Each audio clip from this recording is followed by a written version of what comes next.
There is a war being fought right now. It's not on a battlefield. It's not on a screen. It's inside of you. And every second you hesitate, you lose ground.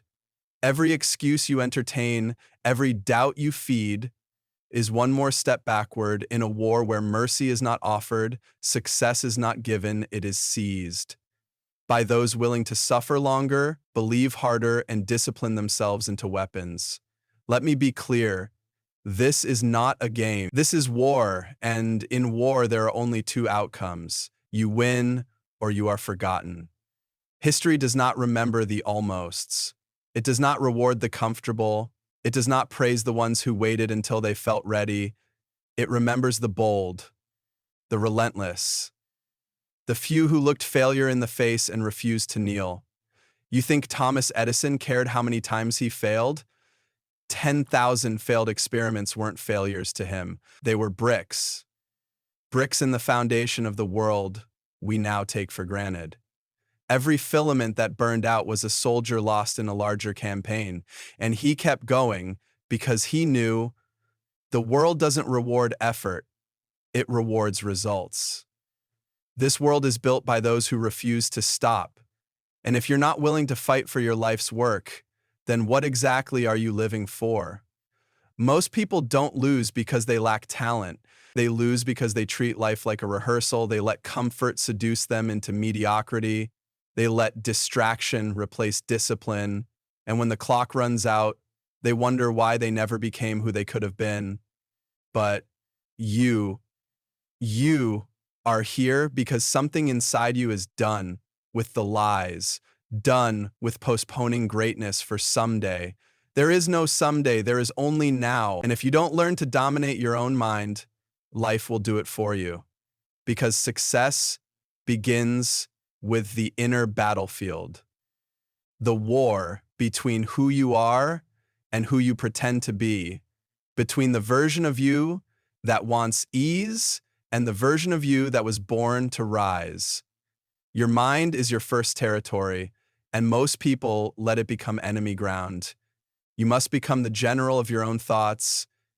Every belief you allow must serve your vision. Every fear you face must be conquered, or it will control you.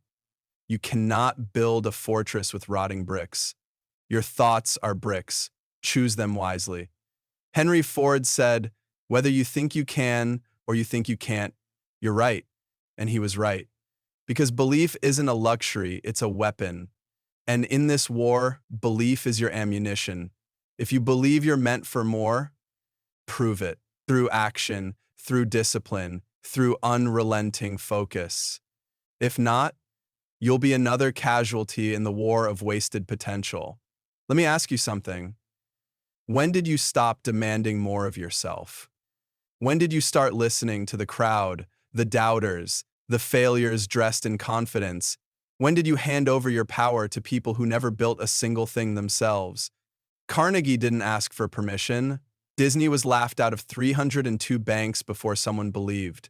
Lincoln failed in business, lost elections, suffered personal tragedy, and still became the name we study centuries later. Why?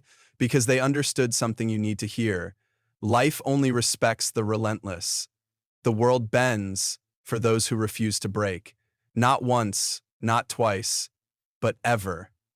So, what if you're tired? So what if it's hard?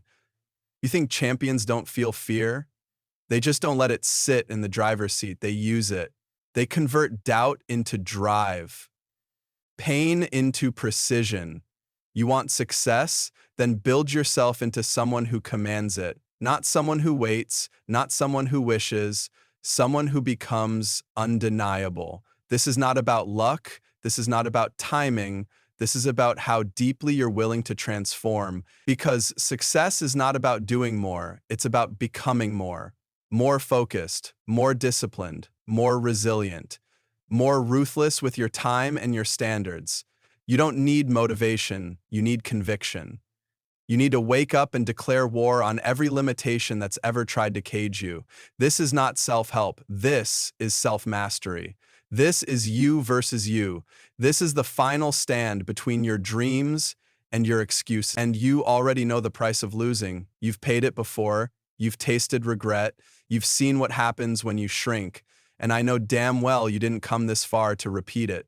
So fight. Fight like your life depends on it, because it does.